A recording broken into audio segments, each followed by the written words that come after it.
চা বাগান মুখের ভাষা কেড়ে নেবার মতো সৌন্দর্য ঢেলে দিতে প্রকৃতি যেখানে একটুও কার্পণ্য করেনি, কিন্তু এখানে কর্মরত চা শ্রমিকদের জীবন মানেই যেন শুধু হাহাকার আর দৈন্যতার গল্প। ভারতবর্ষে চা চাষের শুরু থেকেই পদে পদে ছিল নানান প্রতিবন্ধকতা এবং বাধা। অনুন্নত যোগাযোগ ব্যবস্থার কারণে চা বাগানগুলোতে প্রচলিত সরকারি মুদ্রায় শ্রমিকদের মজুরি দেয়াটা ছিল বাগান কর্তৃপক্ষের জন্য খুবই অলাভজনক। সে কারণে ব্রিটিশ আমলে ভারতবর্ষের অনেক চা বাগানে তারা ধাতব টোকেনের ব্যবহার শুরু করে। মজুরি হিসেবে শ্রমিকদের এই টোকেন দেওয়া হতো, যেটি ইতিহাসে টি টোকেন নামে পরিচিত।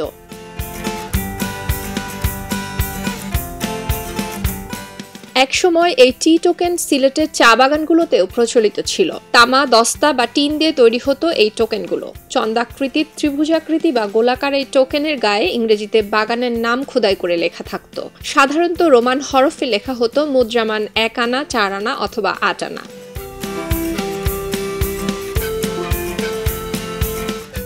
বাংলাদেশের স্বনামধন্য টি প্ল্যান্টার নাসিম আনোয়ারের লেখা tea garden tokens method of payment 1872 থেকে 1938 নিবন্ধে টি টোকেন সংস্কৃতির দেখা মেলে। A forgotten story labour payment by garden tokens শিরোনামে প্রতিবেদনটিতে টোকেনের আকার, আয়তন, প্রকারভেদ, টোকেনে ব্যবহৃত লিপি এবং টাকশাল সম্পর্কিত মূল্যবান অনেক তথ্য পাওয়া যায়। সেখান থেকে আরও জানা যায় ধাতব টি টোকেনের প্রচলন শুরু হয় 1870 সালে এবং এই টোকেনগুলোর সর্বশেষ লটের ফরমাইশ দেওয়া হয় 1930 সালে।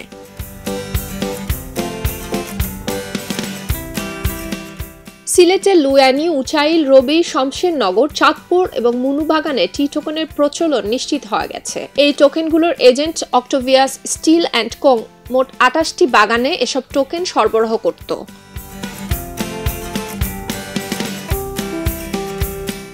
এছাড়াও ইতিহাস ঘাটলে দেখা যায় মিশ্র ধাতুতে তৈরি এসব টোকেনের টাকশাল ছিল কলকাতায়। আসাম বেঙ্গল রেলপথ চালু হবার আগে কলকাতা থেকে এসব ধাতব মুদ্রা চা বাগান পর্যন্ত পরিবহন করে আনা বেশ ঝুঁকিপূর্ণ এবং ব্যয়বহুল ছিল। এদিকে শ্রমিকদের মজুরি দিতে প্রচুর পরিমাণে পাই, পয়সা বা আনার মতো ক্ষুদ্র মূল্যমানের মুদ্রার প্রয়োজন হতো। টাকশাল থেকে এসব মুদ্রার পর্যাপ্ত সরবরাহ না থাকায় মুদ্রা সংগ্রহের জন্য বাগান কর্তৃপক্ষকে বড় অঙ্কের একটি বাট্টা বা কমিশন গুনতে হতো। তাই এসব সংকট নিরসনে বড় বড় চা বাগান তখন এই টি টোকেনের ব্যবহার শুরু করে।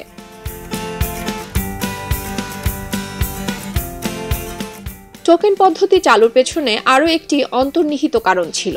কঠোর পরিশ্রম, বৈরী পরিবেশ আর একেবারে কম মজুরির কারণে মাঝে মাঝেই শ্রমিকেরা চা বাগান থেকে পালিয়ে বাঁচতে চাইতেন, কিন্তু উপায় তো একেবারেই ছিল না। কারণ টোকেনের বিপরীতে বাগানের ভেতরে নির্ধারিত দোকান থেকেই শ্রমিকরা শুধুমাত্র পণ্য কিনতে পারত। বিনিময় মূল্য হিসেবে সরকার প্রচলিত মুদ্রা প্রাপ্তির কোনো সুযোগ ছিল না, আর বাগানের বাইরে এসব টোকেনের কোনো মূল্যও ছিল না। ফলে চাইলেও চা শ্রমিকরা এই বাগান ত্যাগ করতে পারত না। এছাড়াও আগের দিনের মজুরি টোকেন সাধারণত শ্রমিকদের পরের দিন সকালে দেয়া হতো। বাগান মালিকদের নিয়োজিত এজেন্ট সপ্তাহে একবার বিনিময় মূল্য পরিশোধ করে শ্রমিকদের কাছ থেকে টোকেনগুলো আবার সংগ্রহ করে নিত।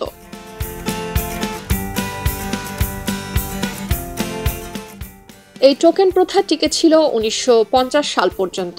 ব্রিটিশ শাসনের অবসান আর দেশভাগের পর সরকারি মুদ্রার ব্যাপক প্রচলন শুরু হয়। অবশেষে টি টোকেন প্রথার ইতি ঘটে। সুলতানা দিনা, খবরের কাগজ। খবরের কাগজ, নিখাত, নির্ভীক, নিরপেক্ষ।